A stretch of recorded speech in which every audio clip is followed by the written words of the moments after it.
يا هلا يا هلا يا هلا يا هلا يا هلا يا هلا يا هلا يا هلا يا هلا يا هلا يا هلا حن قلبي على جمعة الخير هلا حن قلبي على جمعة الخير هلا يا هلا ويا هلا ويا هلا ويا هلا يا هلا ويا هلا ويا Bismillah ar-Rahman ar-Rahim. Assalamu alaikum and welcome to Let's Talk on ITV Networks. We do hope you're going to keep us company for the next hour and a half and lots of interesting things lined up for you. We'll be talking Literacy Day, International Literacy Day. We're also going to be talking Hajj memories as our loved ones return from the Holy Lands. And we're going to be talking about every little boy child's dream. When you ask a little boy, what would you like to be when you grow up? You'll get two responses. The one would be, I want to be a policeman, or I want to be a fireman. And that's exactly what we're going to talk about this morning, the fire services and what type of opportunities are available in that department. And then also, we're going to be looking at issues around hazards if you are faced with, as far as fires are concerned, what you should and what you should not do. So do stay with us, and we do hope that you enjoy the programs for this morning. And on to the Fire Services Association, we greet our first guest, and that is Mishima Musia. Morning, welcome to the show. Morning, Julie, and morning to your viewers. Lovely to have you here, and you know, you heard me talking about little boys and their dreams of growing up and becoming firemen or possibly policemen. And those are the two hats you wear, because your career started out as a policeman and then you decided to switch over and become a fireman. Why? Look, I think I originally, as a young boy, as you say that, as growing at primary school as a young boy, my dream was to be a firefighter, because I normally looked at these men and women in these helmets and with these vehicles, look very heroic for me. But when I saw that the opportunity in the area where I was residing at that point in time, there was no fire services. When I finished school after losing my mother, I had to look for work. I couldn't study further. And then I applied to be a police officer, to be enrolled as a recruit police officer. But immediately thereafter, an opportunity availed itself through the Free State Development Corporation, where they were establishing a fire service in the former homeland of Xwexwa. And I also grabbed that opportunity because then it came back to my mind that this is what I wanted to be, as much as it was not here. Then I applied to that one.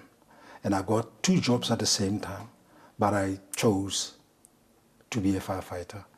And I guess that is... Did you serve as a policeman at all? I did not serve as a police officer. I got an appointment at the same time as I got an appointment so as a you chose to go the then fireman I had route. to choose one.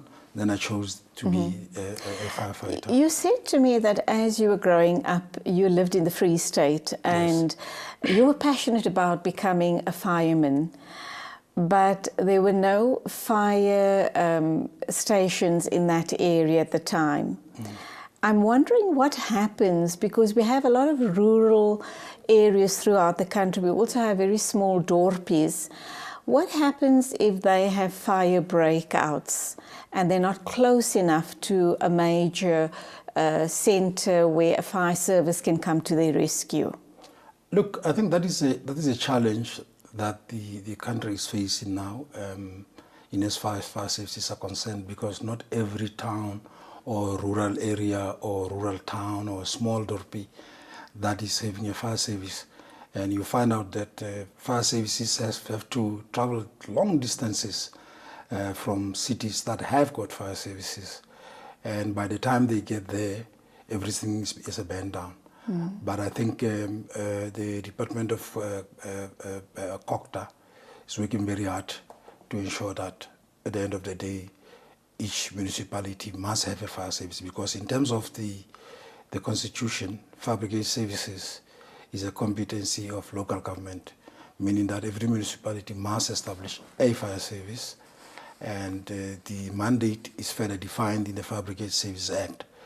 And that is, your fire service must be able to do firefighting, to protect people from fires and any other danger, to perform rescue services, and to perform fire prevention in order, the focus should not be on responding to fires, the focus should be in preventing them, fire safety and so on, and rescue services from any other type of rescue, that is your motor vehicle rescue.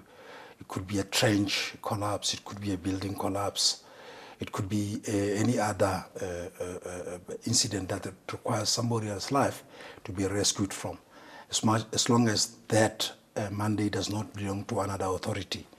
That is where fire services come in. But the problem where other municipalities haven't got sufficient capacity to establish fire services, I think that is a bit of a challenge. But there is a memorandum of understandings between towns and so on to help one another. But I think as time goes on with the National Development Plan, the government should be able to get to that point where every municipality has got at least a fire service. Some of the smaller municipalities are trying, because even if they don't have a fully fledged fire service, you see that they've got a voluntary type of fire service, maybe a truck with fire hoses, with water, and that they can take water from the fire, and then a few people that are volunteering and so on. When we look at the fire services, you've just outlined it's not only responding to fire emergencies, it's rescue services in many different aspects. As you've mentioned, building collapses, car accidents, and a whole host more. Obviously, the training then is very, very comprehensive.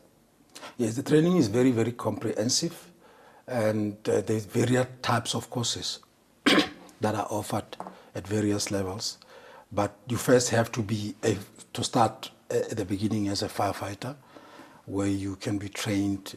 I think the program that is being offered now is the National Certificate in Fire Services, Fire and Rescue Services Operations, which is a comprehensive basic that covers more or less everything, but not to the extent. But as you are in the service, you've got an opportunity to get advanced courses, and you can even go up to the university and the technicon to access diplomas and degree and BTech and so on. So it's a fully fledged career with opportunities.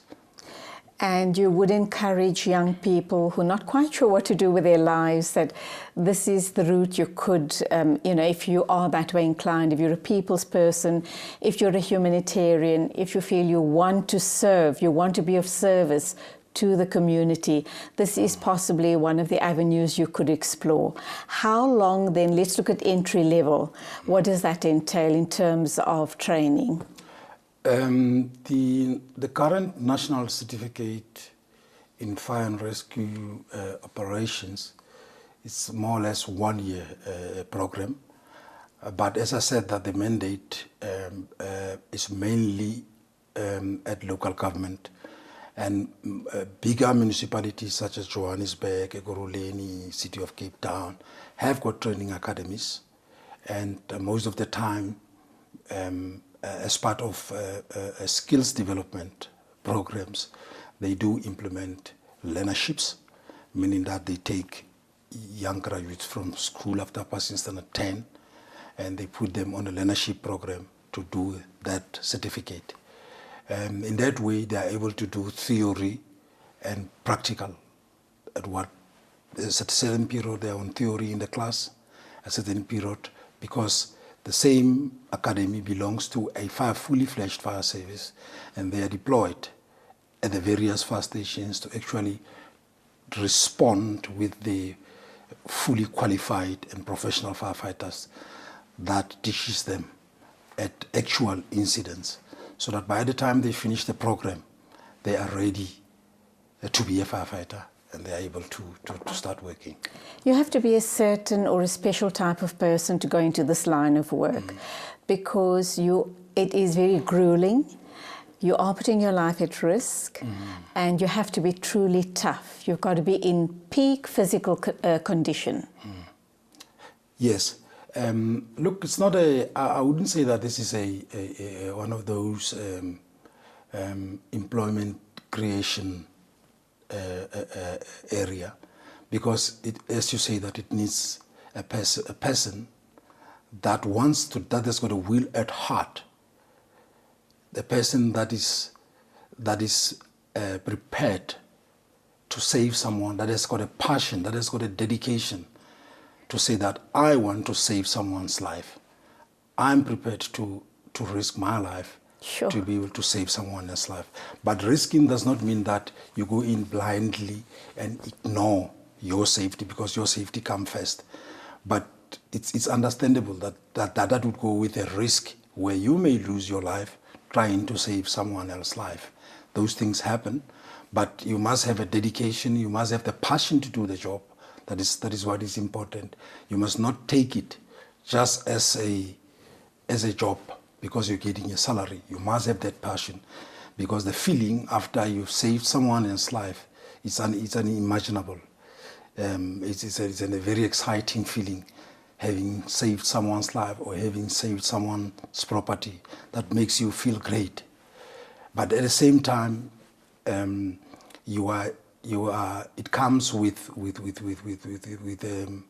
taxing situations, like trauma situations, where you are exposed to traumatic situations where people lose their lives, where people lose their houses, everything that they have, that they worked for many years, where you are confronted with the next of kin that have lost their loved ones, and having to deal with all the trauma, psychologically, taxing, and so on. But services do have personnel well-being programs that involves counseling, debriefing and counseling. And some of the services have got the chaplaincy services to take care of the spiritual needs of these great men and women. Let's go for our first ad break. Okay, I'm talking to Mishima Musia. He is from the South African Fire Services Association. We're talking about a career in the fire services, and we're talking about what exactly entails. After the ad break, we're going to look at how you and I can be more responsible in our homes and in our workplaces to avoid fires and to avoid the loss of life in this particular scenario. So do stay with us.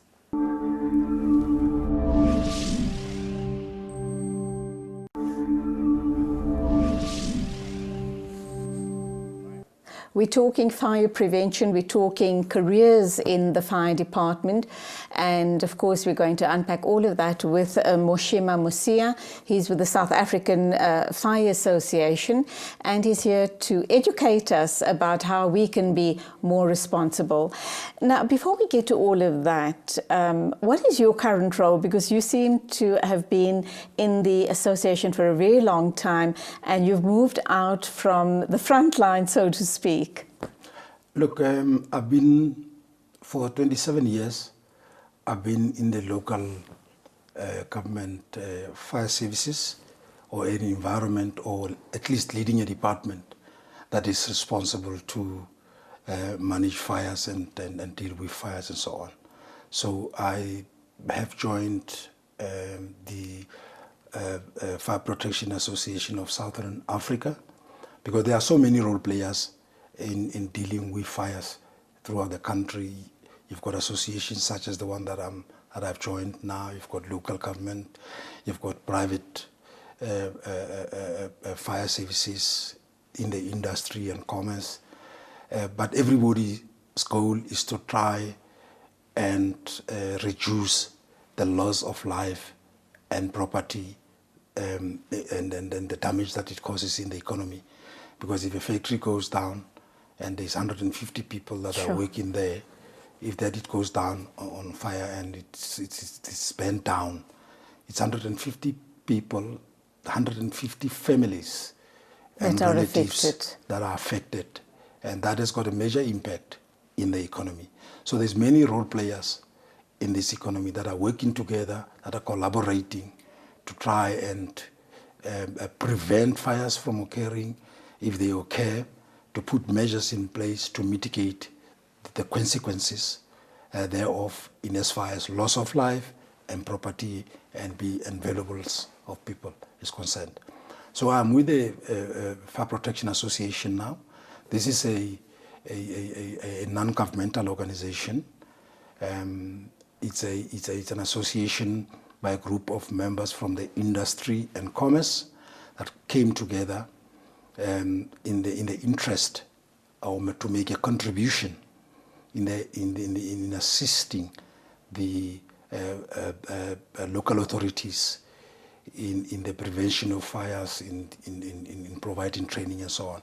When you were on the ground, what was the worst case that you were challenged with, and how did you deal with it? I've been to many incidents in my life, but I can maybe pick up one or two of them. But the most memorable incident was in 1988, and at that time I was still a trainee firefighter. I trained at the city of Johannesburg.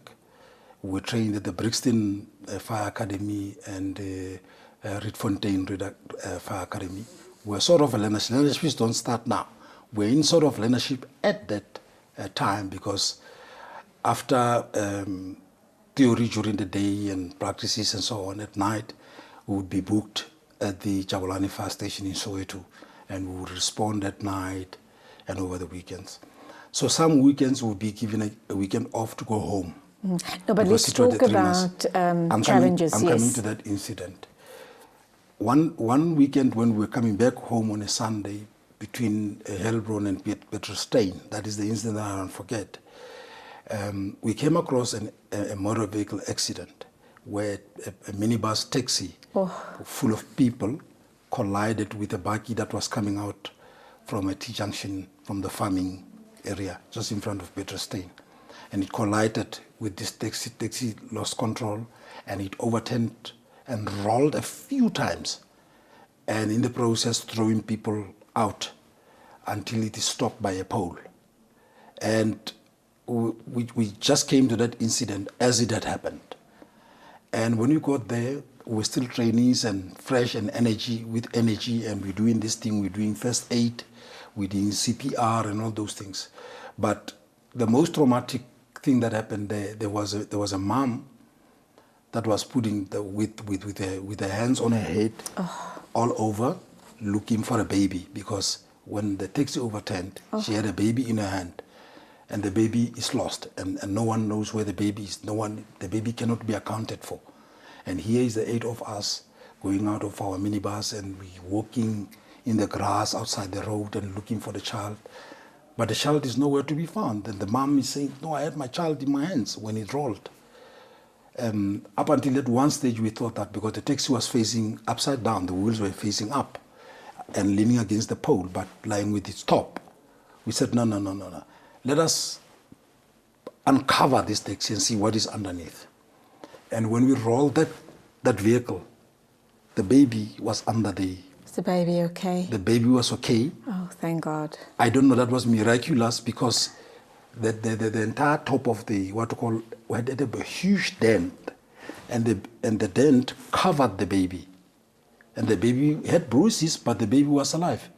After we've rolled it, and then I picked up the child. This type of work is a calling. It's a true calling. It's a true calling. We are running out of time, so let's get to issues around people at home, people in the workplace. What can they do to avoid dangerous situations, very especially in light industry as well?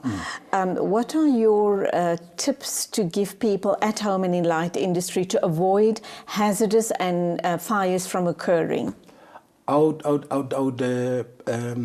encourage people in homes and in light industry, more especially light industry, to come and take a course there by us, a basic firefighting course that will teach them how to prevent fires in homes and whatever the case may be. If it's community members, local authority has got the public education, information and relations units. Most of the fire services have got that. And their task is to go out there and educate people in their homes about the fire hazards and how to avoid them. So you got to familiarize yourself and know. And but in your home, the most important thing is electrical appliances that may be faulty, and that needs to be checked from time to time. And is it a good idea that you should turn off the power or unplug electrical appliances that are not in use during the day and at night? That is an advice. If they are not in work, you can't leave the heater on at night. Or a kettle plugged in. I'm talking about just, pulling out the plug at the source, at the socket. Yes. Is that a good idea? That is the most advisable option that you must go for. Unplug all appliances. So you're being safe when you do that? So you've been safe when you do that. Because most of the time people who leave a kettle would be trying to boil water, and electricity goes down. And you leave the kettle onto that, what called a pot on a stove that is on. And by the time electricity comes back, you might not be in the house. And that might cause fire. So it's important to switch off or unplug the all electrical appliances that are not in service, that you are not using at that point in time when you are monitoring them. And so when you're in a burning house or in a burning factory, and there aren't people around to help you, what should you remember top of mind when you're evacuating yourself from the area?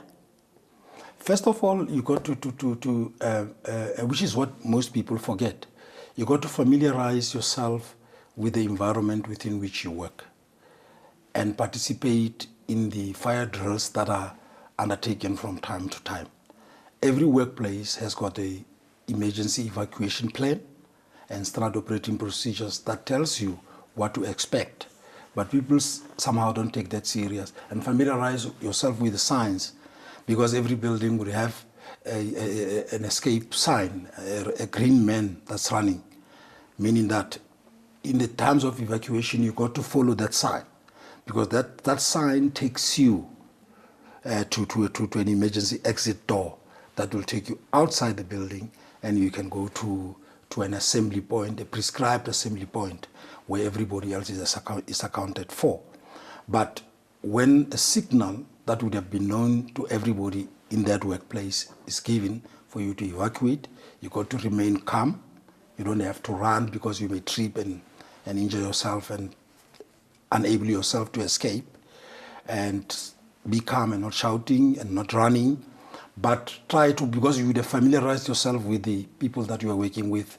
If there's children and the disabled, people on wheelchairs, and on your way out to the exit, you should be able to help everybody out to the exit. But don't try to run back into the burning building and try to save your valuables and try to get your bag or your laptop or whatever it is. All right, we've got 2 minutes to wrap up time. Let me ask you this question. We are also told don't use elevators in an emergency, a fire emergency. Why is that?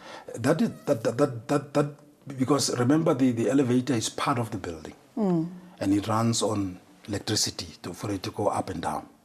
And if the building is on fire, the first reason why you shouldn't use the elevator is that the elevator stops at various floors. The elevator can actually take you, depending on where it's going at that point in time, it can actually take you to the seat of the fire.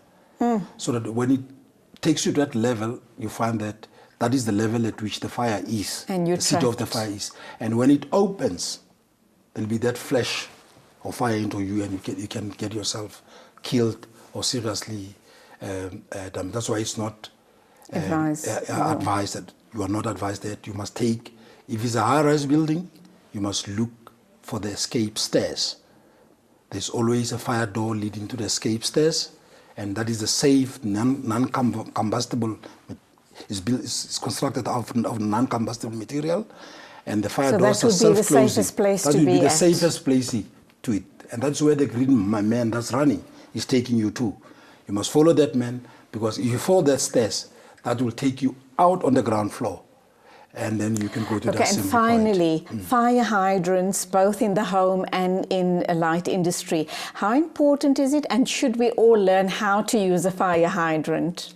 Look, the fire hydrant is for the use by the firefighters.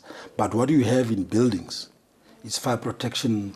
Yes, those little red it's fire canisters. extinguishers. Yes. That is why I'm encouraging that in the industries, people should take their people to a course, because then there at a Fire Protection Association, we are teaching them how to use the fire extinguisher on a live fire, giving you theory, giving you practical. We're taking you and make fire and actually teach you how to use that fire extinguisher. So it's very important, because it doesn't help that it's hanging on the wall in the building and no one in this building is able to use it. Yes, because sometimes you can see the fire while it's starting. And when you are able to use the fire extinguisher and you've been trained, you're able to take the fire extinguisher, activate it, and put out the fire before it goes anywhere. And that's where we have to extinguish this part of the interview. Thank you so much for being with us. Thank you. And carry on doing the amazing work that you guys do. Thank you very much. Mishima talking to us about fire safety and things that we take for granted as far as fire services and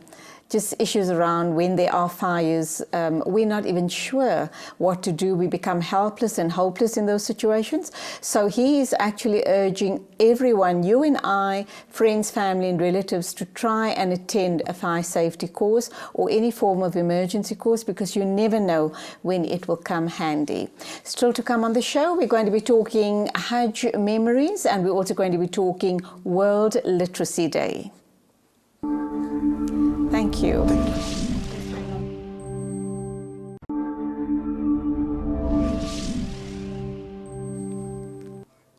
Bismillah ar-Rahman ar-Rahim. Alhamdulillah, we do know that by today, of course, a lot of our loved ones have already started returning from the Holy Lands. And it's so great to hear all their wonderful stories. And alhamdulillah that lots of them have indicated it's been a wonderful Hajj, minimal disruption, minimal emergency situations, and everything so far, what we're hearing, has been very, very well contained in the Holy Lands. We've decided to do another Hajj Memories program this morning, and we are joined by Sister Shareen Asali, and she's going to talk to us about her Hajj. Assalamu alaikum, welcome. Alaikum salam. Now, Shareen, you've been a while ago, am I right? 2 years ago. Okay. As you hear and meet and greet the Hujjaj that are returning now, what are you feeling? What's going through your mind? You know, just that it brings back so much good memories. MashaAllah. And you actually want to be in their shoes again. You know, you can imagine what they've been through, and I always used to think to myself, people are greedy when they used to say, I want to go back. When they've been, now I know exactly why they said that. Once you've been, you want to go back again and again. All the time. Alhamdulillah. All the time, because there you are so close to Allah. And so close to your sisters and your brothers, you know, that you just want to be there all the time. Shareen, you are a revert Muslim, and you, alhamdulillah, embraced Islam many, many years ago. Tell us why you decided that Islam was the answer and the religion for you. I was so fortunate. I met a lady. It was actually a neighbor when I was a teenager. Oh, that long ago. Yes, and I actually went to live with her. A wonderful lady. And she was a Muslim lady, she and her husband, and they never had children of their own, but they were, like I said, when I went to live with them, it was like I went to live with my mum and my dad, you know, and they became my mother and father. And seeing the way they live and seeing the way the old lady was, she was, I can't explain it, but she was a really wonderful lady. Who was she, if I may ask? Auntie Jane, her name was Jane Hendricks. Okay. She's passed on many years, but she made me realize that this is the way you live. You know. As a Muslim. As a Muslim. as a human being, first of all. Honest, kind. I can't explain, but that is when I seen that. Look, my family was Christian, like, as you know, and they're good people. I can't, I'm not going to, they were very kind people and good people, but this old lady just, made me realize that this is what I want to be. Something about the deen that just captured your imagination. Exactly. Alhamdulillah. That you get that opportunity to speak to your maker anytime. Well, 5 times a day, first of all. And look, I didn't practice at first. I went to class and things, and how when you took the shahada, but you weren't practicing. I went to class and at first I did for a while, But as being young, you think there's some things in life you think is not important. You only realize it when it's too late. But alhamdulillah, Allah makes you realize it, True. when and that is what happened, is that only after actually being married and having kids, then I realized that the importance of living a clean and a healthy and a wholesome life. Yes, exactly. Alhamdulillah. Now, was there at any stage when you took on the deen, do you ever have any doubt and ask yourself, why did I embrace this deen? To be honest, there was. But Allah shows you the way. What was it that made you doubt? And how old were you at the time when you when you had doubts creeping into your mind? I was in my 40s. Oh. Because, like I say, not actually practicing, so you don't realize that no matter what you go through in life, that with Allah, you always do survive, because Allah is with you all the time, but you don't realize it. So I think, and what happened, my late husband was very sick. And you have that. And because we weren't practicing really, but that actually opened my eyes. It opened my eyes because, Allah gave him 2 weeks. I mean, he was sick for 9 months practically, but Allah gave him 2 weeks he changed. He was a person that for the last 2 weeks, all he asked you was to make dua for him. And I sat and I thought to myself, Allah gave you 2 weeks. How do I know Allah's going to give me 2 minutes? Or 2 years, or 20 years. Or whatever. So that is when I really, really opened my eyes and decided that there's only one way. The right way. The right way. Mm-hmm. Now, you went on Hajj 2 years ago. Did you start preparing a long time before going on Hajj?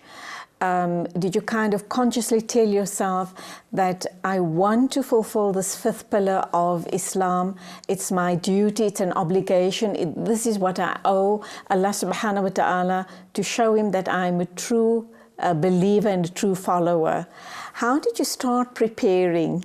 Well, when I got married, 3 years after my husband died, I got married to this husband of mine.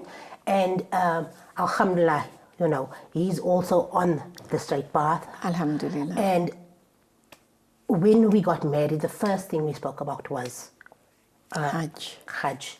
And then we prepared immediately, and set our minds there, because I remember him saying to me that one thing you must always do, because you have a bit of doubt, thinking, will I be able to afford it? Number one. Because you think of that. And he said to me that, go on your Muslim and speak to Allah. And that is, within 3 years, we applied. Then we applied immediately, and within 3 years, we got our approved. And when we got the approval, when I got it on the phone, I thought to myself that I don't know if we'll be able to. You don't know, but alhamdulillah. You want to go, but you're also wondering and worried, am I prepared enough financially and otherwise? Exactly, spiritually, financially, always. But Allah shows you the way. Allah shows you the way. I think the minute you decide, and the minute you make your niyat, then Allah just lets it happen. it happens. You know, if your heart, I think, really wants it, it's going to happen. Allah allows it to, you know, whether you have, I think even if you only have a 10 rand that you're starting to put away, by the time you go, it just, everything just falls into place. Alhamdulillah. You know, because I remember, I'll never forget that feeling that I thought to myself, will we be able to afford it? And like you say, and am I ready spiritually? You know, but it just all... When you asked yourself that question, am I ready? So the finances started falling into place, but you were worried about the spiritual aspect. What did you do to start uplifting yourself, so to speak? Also a lady that passed on. I used to go to her. And I also grew up in front of her. She was also a neighbor, another neighbor, and when I now also decided that I was, you know, to go for Hajj and things, I used to go to her, and she used to encourage me so. And because she was also a Haji already, and she used to encourage me so, and she used to sit with me and, you know, teach me everything of the Hajj and read. You know, we used to sit down and read all the time and make our salah together, you know, teach me from all over again, you know, and alhamdulillah. When by the time I left, she had passed on. Okay. But I mean, she had taught me everything. Now, there's a beautiful tradition that has been carrying on for years with the Bosmont Masjid and the society. Every year without fail, just before the Hujjaj leave, they have a big dinner or a big tea party at the mosque premises. Alhamdulillah. Did you also attend? Yes, we did, alhamdulillah. Like you say, Faisal Sali was in charge of, I mean, you know, he sends out the invitations, and alhamdulillah, they do it every year for our Hujjaj. How did that make you feel attending that function with all the other Hujjaj from the area? It makes you feel good. Special. It does make it makes you feel special, makes you feel good. And even like our Imam Malik, you know, they come and they make you feel that this is, you know, they make you realize that this is exactly the right thing that you're doing, you know. And we here at ITV have been promoting Hajj 2017 or 1438 as being the ultimate journey of your life. And attending a function like that, when people come to greet you when you're leaving on your Hajj, does make you feel that it is the ultimate journey. It is. You've never felt more special in your life, have you? You haven't. I don't think you ever will. You know, besides, I think that, and when you get to see the Kaaba. Right, we're going to talk about that right after the ad break. I'm talking to Shareen Sali. She's here to talk about her Hajj memories. Alhamdulillah, she went on Hajj 2 years ago, and as our beloved friends and family are returning from the Holy Lands, we just want to hear all those beautiful Hajj stories. So she's here unpacking her story for us. Please do stay tuned. We'll be back with you right after the short ad break.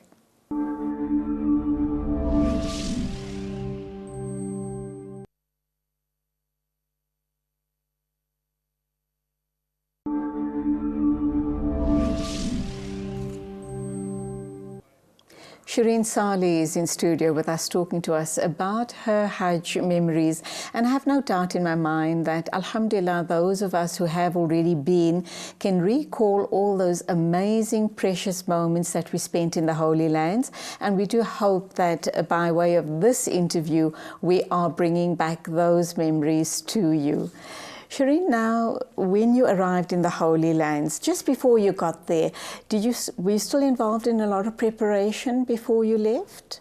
Not really, because I think the last week before we left, you know, friends and family come and they come help you prepare. They take over, and you need that help. Yes, and you do. And my sister-in-law was also very helpful, you know, because they've been, so they come and they tell you what to do and what to pack, and, you know, so and everybody comes and visits you and greets you and gives you advice, so it's actually very helpful. And like I say, you don't have that much, you know, I think anxiety. No, I don't think so. Or maybe you do, but you don't realize it At the time. Excitement is so much. Yeah. Did you go to Medina first? We went to Medina first. And when you landed in Medina and you saw this place that you never imagined in your mind's eye that this is what it's going to look like, and the first time you entered our Prophet's mosque, tell me the feeling that went through your mind. It's amazing. It's, you know, I can see how emotional you're getting. the thought of, you know, being allowed, that Allah allows you to go there. Allah allows you to make salah in the Prophet's mosque and go in to greet the Prophet. You know, it's,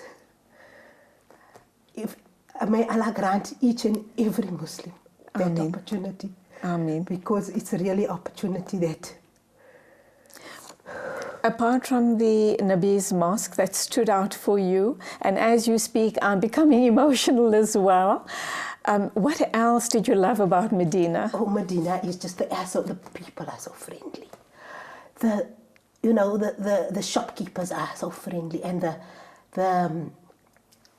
just the whole place. Medina is so. It's such a serene place. It's such The respect and the dignity, alhamdulillah. I tell you, if somebody could tell me you can go live in any place you want to, I'd live in Medina.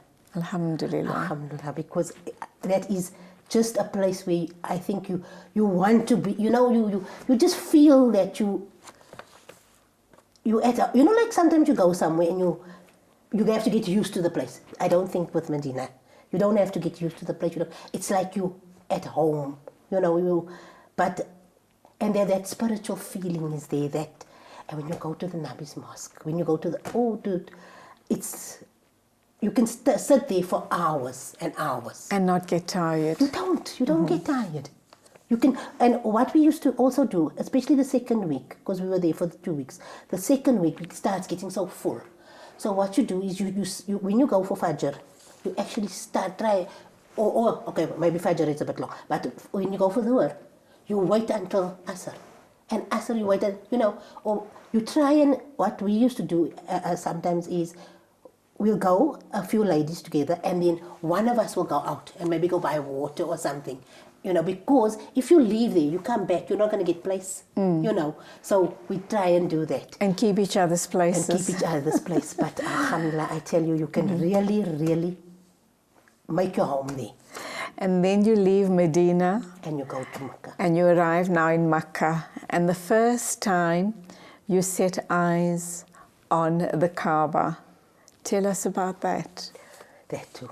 I remember the first day, I think it didn't register that I'm in Makkah. The place where the standing at the Kaaba, standing in front of the Kaaba. I think it didn't register, so I was like actually very normal. You were shell-shocked probably. I think so.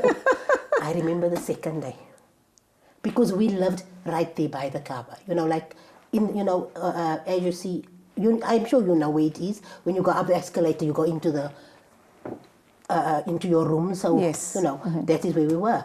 So the second day, when we went down for Fajr, and I remember when I walked in there, it was like I burst out crying. I sat down and I just cried, because then I realized, that this is what I wanted my whole life. I wanted to be here by the Kaaba, and alhamdulillah, Allah allowed it.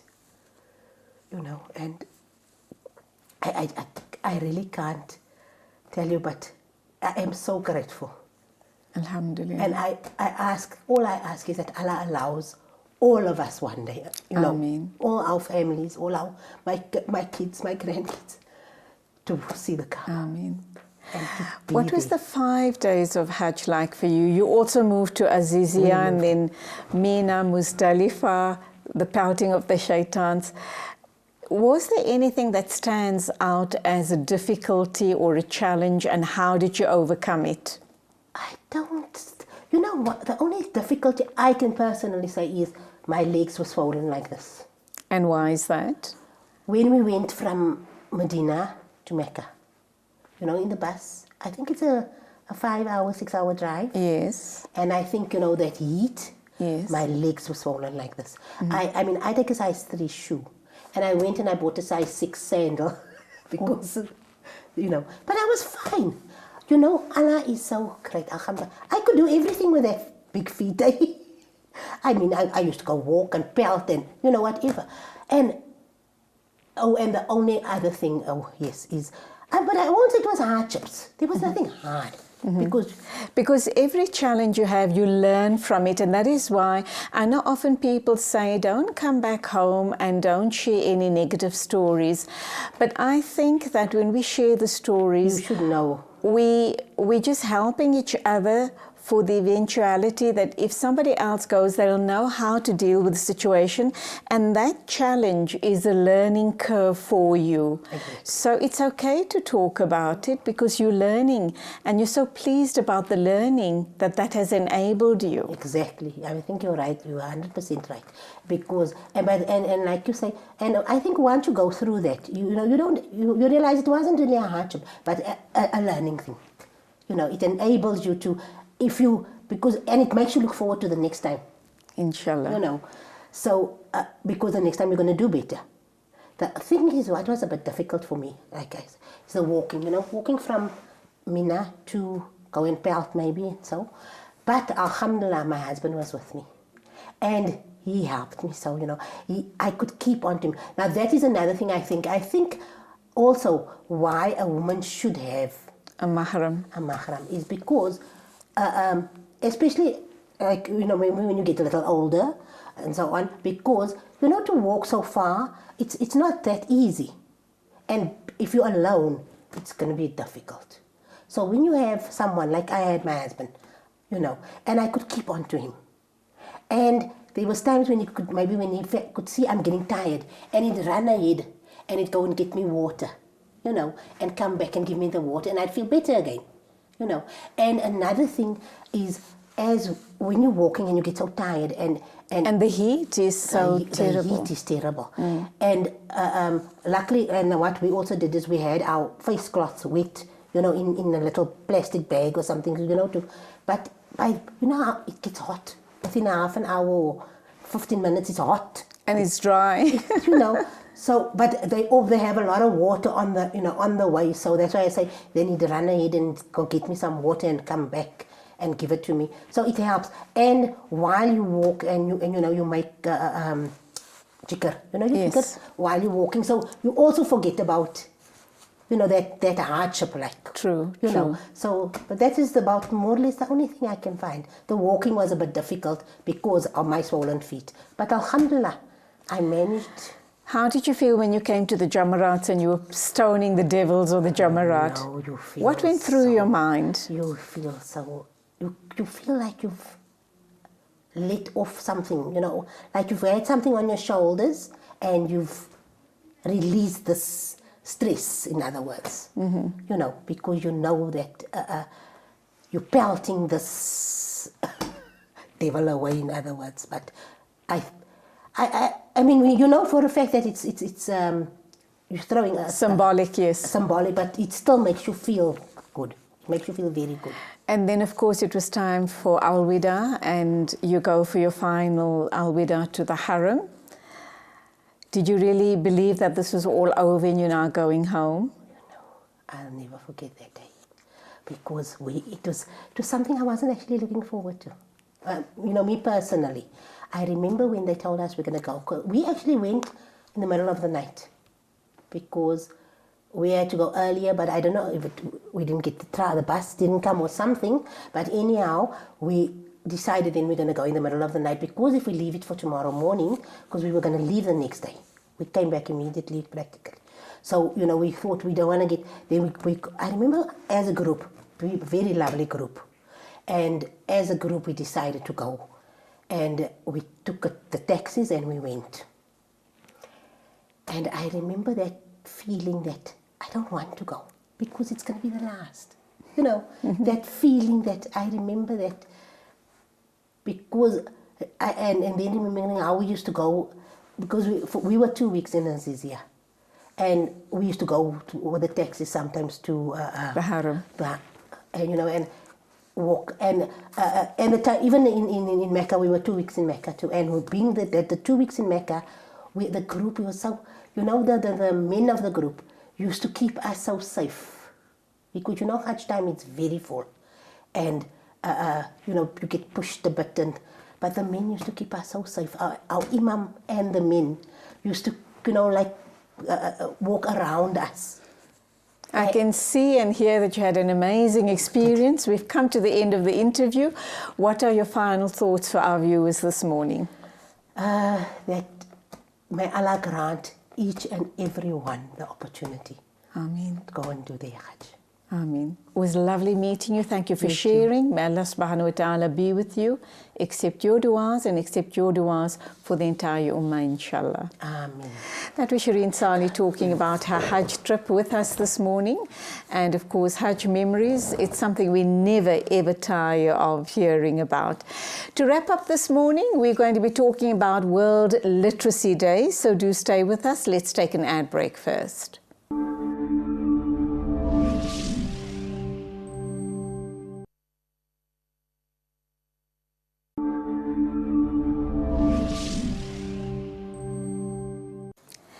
Welcome back. The final segment of the show, and we're going to be talking World Literacy Day, which was on Friday, the 8th of September. Now, back in 1965, UNESCO declared the 8th of September as being World Literacy Day. And the reason they did that is because illiteracy levels were at the time and still continue to be extremely high. As you and I speak this morning, 775 adults all around the world have minimal literacy skills or are totally illiterate. And 2/3 of that figure happen to be women. So as you can see, it's time we stood up and emancipated not only women, but even illiterate men and children. So we're going to be talking to someone from an amazing organization. He is Sitembiso Ntlapo to talk to us about the importance of literacy. Morning, Sitembo. Morning to you, Julie. Welcome. Nice to have you here. Thank you very much for having me. Now, we're discussing something, I think a lot of people may think, oh, it's just another awareness day. So what? We have so many different awareness days throughout the year. So this is just one other awareness day. What is so important about World Literacy Day? You see, what is important is about literacy. It's very important, and I think we have not yet adopted it to become embedded in terms of our life, to our lives as humans, because I think reading and writing are a transaction of an everyday life. So we need it. We need literacy. We need to read and write every day. Like you are saying now, you are reading things, we are writing all these things that we're doing. So it's important that literacy, people are aware of reading and writing. So this day becomes a very important day to make more awareness around the importance of reading and writing to people. So say, look, in order for us to do basic things or for us to get around in any way or do whatever we want to do, there is a literacy involved. It may be reading, it may be writing. That's what. When we talk about the, you place a lot of emphasis on literacy, really what we're saying is that if you become literate, you would be able to be in a position to throw off the shackles of marginalization. Yes. Because if you're literate, you can become financially and economically independent. But before we get to all of that, because it's a very serious matter, let's understand who you are and why your passion for the type of work that you do and the organization that you're representing. Yes. My background starts from social movements. Back, I think, around 2006 when... The Toy guys. Yeah, but in that Toy, there was, I remember when we were part of an organization called APF, anti-privatization forum, which was more about savings delivery and giving people better living conditions. There was a department for education where I ended up being part of it. Coming back from the community that was, we have an organization called Learners Representative Forum, LRF in short, which was mostly about, you know, encouraging and access to school for children. So in that line, that's where the whole thing started for me to be involved in issues around education, to say that people must have, as young guys need to go to school, but the access to school, the issues of no-fee schools, that's where we pushed it. I think by that time we pushed it with ERP, Education Right Project, headed by Professor Salim Valley from WITS, and that's where, back then it was WITS, now it's at SET in UK. That's where the whole thing started, and I moved along to what we call community literacy, CLING, which is Community Literacy and Numeracy Group, which was also an initiative that wanted to work around the issues of literacy. I think that's where the whole thing started for me, from accessing education for learners to getting school for no-fee schools, to where point now we get into issues like literacy, because now when they get to school, there are challenges around reading and writing. So that's how I ended up being here, I think, moving from there, and that's where I was from there and to Nalibali. That's where I got involved also in terms of literacy. We talk about World Literacy Day, which is the 8th of September. It has passed, but I think the focus is still on Literacy Month. Yes. Now, how are organizations like yourself getting this very important message out to the masses and also mobilizing? Because it's fine to talk about World Literacy Day, but we need to do something. What is that something that we're doing or we have to do? Yes, it's very important that people should participate and make sure that, like I said earlier on, that we want reading and literacy activities like reading and writing to be embedded into our lives, our everyday lives. This is our everyday job, which is making awareness, and therefore I think these days becomes more significant to us because that's where we become more noisy, but we are noisy and on an everyday basis. But this month becomes significant because that's where we need to, all of us get involved and other people and stakeholders get involved to make sure that we make awareness. As Nalibali, we have what we call a Story Poso campaign at this point in time in September. A story poso, it's one sort of a competition, but it's a competition, but the essence of it is not about the competition as such or the incentives that are given. There are prizes that learners will get, like books, giving them books to encourage them to read. But the essence of having a story poso, it's more about making an awareness about reading and writing, because that's where you go down to the community and want to hear the stories that children have, that they've read, that they've been told to, because all those stories that they've been told to have an impact in terms of their life, because that's where they learn the language that they're speaking from home. That's where they learn, they gain vocabulary, and that's where they become imaginative, and that's where information they get to know. So by this time, that's where we say people need to get involved, and we go to different corners of the country as we are working in almost 8 provinces in a country. So in every literacy mentor in the country, in Nalibali, they are going out into school, making this awareness and encouraging children to read on a daily basis. But also today we want them to share the stories with us in the entire month of September, where they share stories with us. We go into those schools, we go into community centers, to all organizations that we work with, our partners, and we encourage them to tell children stories, and those children will come and share those stories with us, and we pre-record those stories. But the most important thing is that children are reading and they are being told stories every day. So this month becomes very important for us because we want that significant story, but the essence of it is to make awareness to parents and adults to say, let's read and tell children stories because they are important for their growth and knowledge. Yes. It's not as simple as just giving out or throwing books at children, yes, because that's not going to inculcate yes, a passion, yes, or a love or a culture of books. Apart from encouraging them encouraging them to tell their stories. Yes. What else can you do to get that fire lit? You know, you want to light that fire in them, because if you're literate, the world can open up for you. Yes.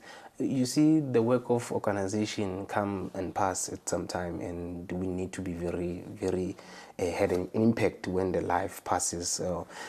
What is important? We want people to treat reading and writing as same as sleeping and eating. People sleep and remember to eat, and they remember to sleep. So now we want reading to be like that. People must make time for reading so that it becomes part of the life of everyday life. So what is important for us is to say we create what we call reading clubs. Reading clubs, these are spaces that where children get more information. That's where the whole activities come in, where children are nurtured there, and they're given love. They've been told stories, and they are read to stories, and they do writing activities. But also what is also important, The fun element is also very important. That's what makes Nalibali very Yes. unique, because Nalibali is a reading for enjoyment campaign. So that's what makes because now our reading club are full of fun. They are playing, but also reading and also acting out those stories. But what we also want is to people coming in and parents coming in and learning the way of how to tell stories in a very enjoyable way and a funny way, so that children don't get bored. Because the problem is that when some people read, children get bored. But we need to find a way that it becomes enjoyable and make it fun for children, so that they can enjoy more stories and tell us the stories. You know, when we were young, our grannies used to sit with us and tell us stories around the fire, and those stories were fun, and we would want for more and more and more. And like every day we remember, Granny, tell me this story, tell me that story. So it happens on a regular basis. So we also encourage parents to come in, because we have also a program called a Funda Leader program, where we give training to people to start their own reading activities in their hold places. that thought. Let's take an ad break. We'll be back with you in a minute or two. I'm talking World Literacy Day, which was obviously observed on Friday, the 8th of September, but the entire month of September is dedicated to literacy and the love of reading. And we have Situmbiso here to talk to us about how we can inculcate reading in our children, into the lives of our children. And after the ad break, he's going to tell us what are the plans in upping the literacy levels with adults. So do stay with us.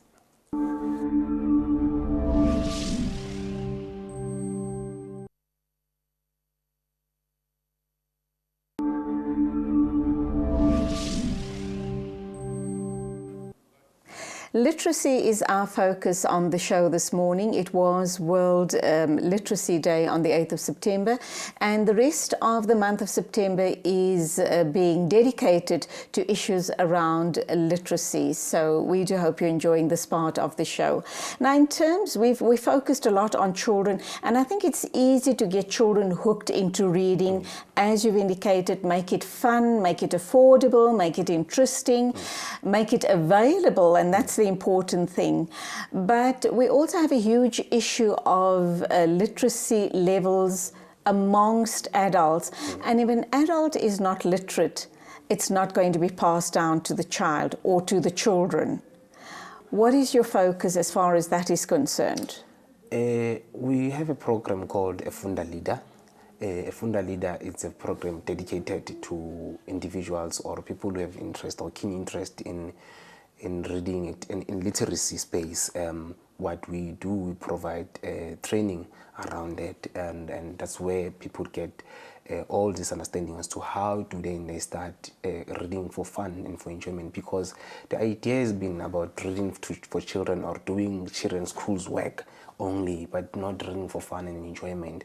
And the entire program is dedicated to say people need to do it in their own spaces at their homes. So Funda Leaders are people that will be are trained. Currently we are training them, and we also want more people that who are interested to start this to light up the fire in their own communities, in their own homes, because we must bring the power of stories in the homes. So now we all provide that training so that people can start their own reading club, know how to read to their children, how to make that reading exciting and fun for children so that children can enjoy it. The writing activities, because children don't know about writing activities, because we don't need to only write at school, because every ways that we speak, they can also be written down, and the message on the book means something to us. So those ways that we're saying are also, so now children need to know that they can also write whatever they are saying, and they can write it down, and they can write their thoughts, their feeling, their imaginative, and all this thing can be written. Children can write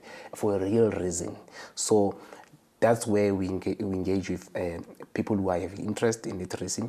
We provide them with that training of becoming a funda leader, and once they got that, we also have what we call a starter pack, which then gives them an understanding of how to go about doing those activities and the importance of doing these activities with their children. And it can be children from the same street, can from your neighborhood. You can organize them and form a smaller group. Then you can start those activities. But most importantly, we also want it to happen in their household. That's where the whole literacy needs to start, because literacy doesn't only start at school or at the kindergarten. It starts at home. So that's where storytelling has to happen. So who need to do that is need to be adults, need to tell children stories, need to show children how to write, but for fun activities and to be exciting first, because once they go to school, they should have already been exposed to these activities in their household, so that when they go to school, it becomes fun and exciting. Because once it's not fun and exciting at home, it becomes difficult, and children now start having fear to go into school, have fear to write and read. But once those activities are done on a daily basis at home, whilst children are still young, it becomes easier for them to adjust in the process of academic life. When we look at the issue around South Africa, we know we have huge issues around migration. I'm wondering if that has placed a further burden on the schooling system or organizations like yourself, and does that also mean that perhaps the levels of literacy has improved or gotten worse? I don't know.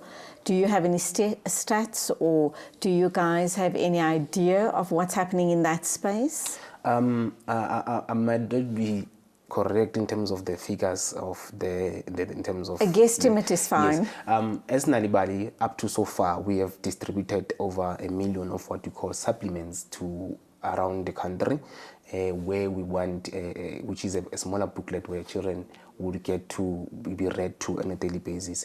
So I think with our impact, we have reached a very huge number of people in the entire country by reading. So I think in terms of migration, reading and writing for me does not, literacy for me does not then have an impact in terms of where do people move around, because reading takes place everywhere. The same as what we do in our reading clubs are taking place everywhere.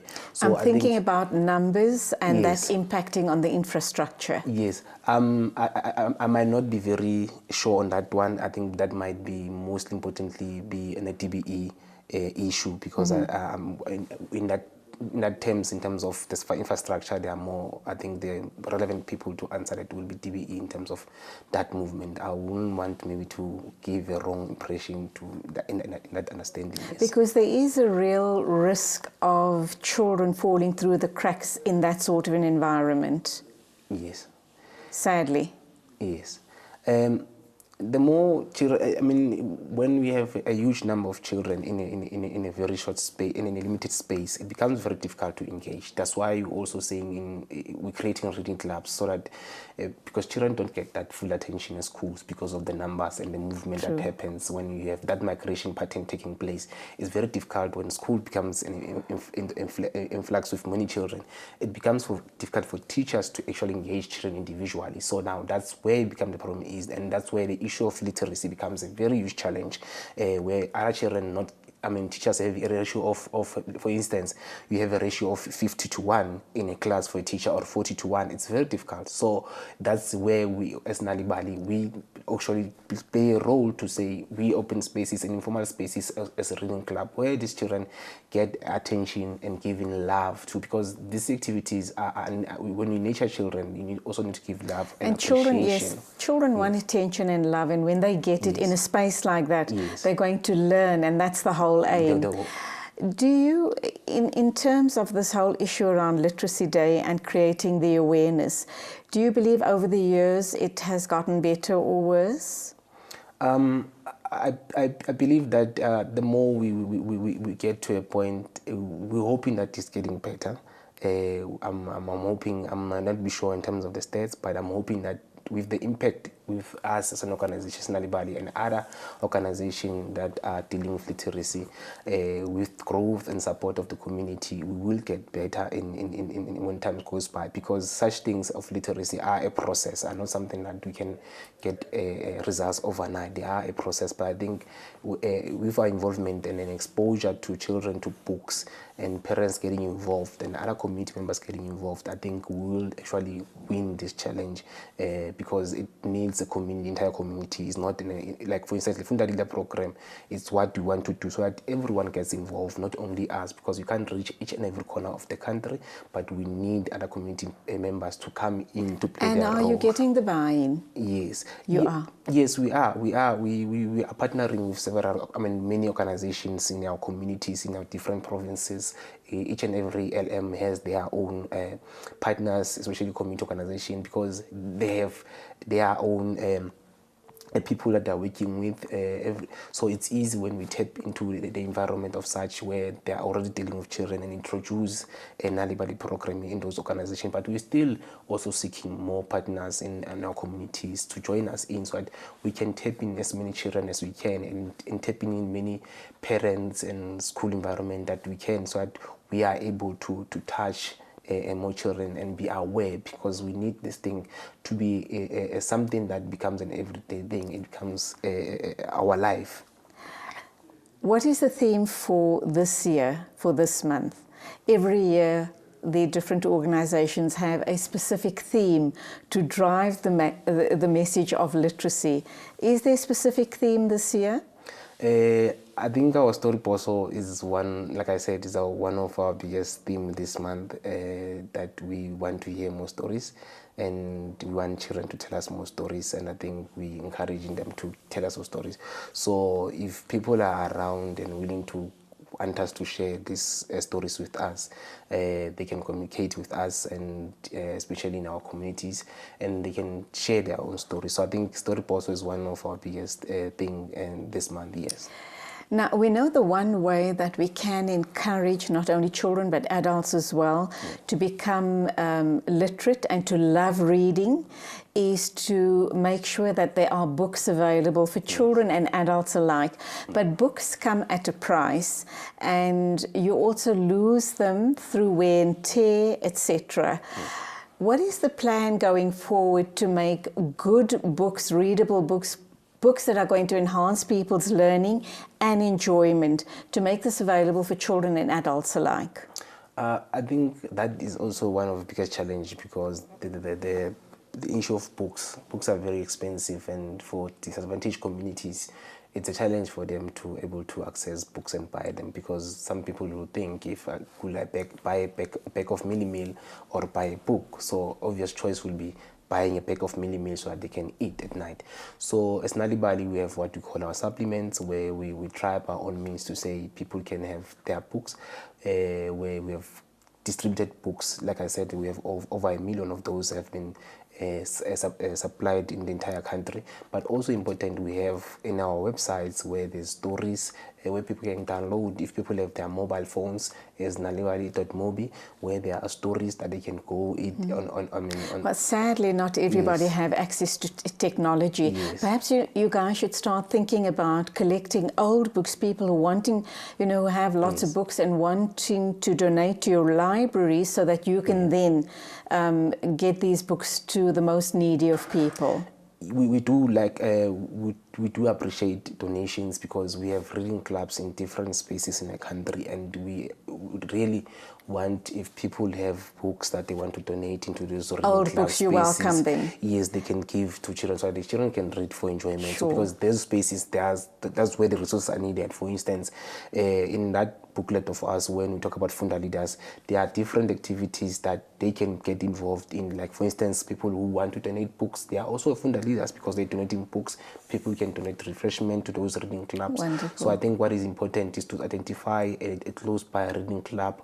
Therefore, that's where you can say, okay, I have these books, I want to donate these books to children who need to read and Children and adults, obviously. And adults who are reading. Do you have a website address? Yes, we do have our website, which is www.nalibali.org. You can also get us also on our Mobi site, which is www.nalibali.mobi, and also we have our Twitter handle Nalibali SA, and even our Facebook page Nalibali SA. You can like our page, and there's more information coming in there, and more updates and all this thing. And people who want to become Funda leaders, they can get hold of us through our email, our website. Your they website. Get information there and become Funda leaders. I think up so far in our existence of more than 8 provinces, there are people who are willing to assist and come into your spaces and have this training so people can know how to read, can understand and do the reading and writing with their children in their own spaces. Thank you, and that's where we leave it. Okay, thanks very much. And that's where we leave it. We do hope that you're going to do your bit for Literacy Month. And if you have any old books to give away,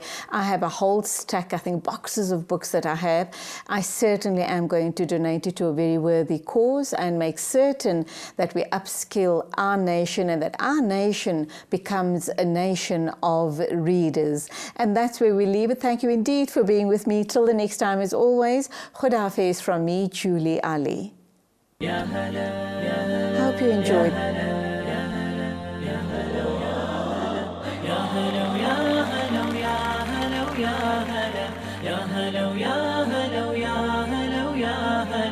حن قلبي على جمعة الخير هلا، حن قلبي على جمعة الخير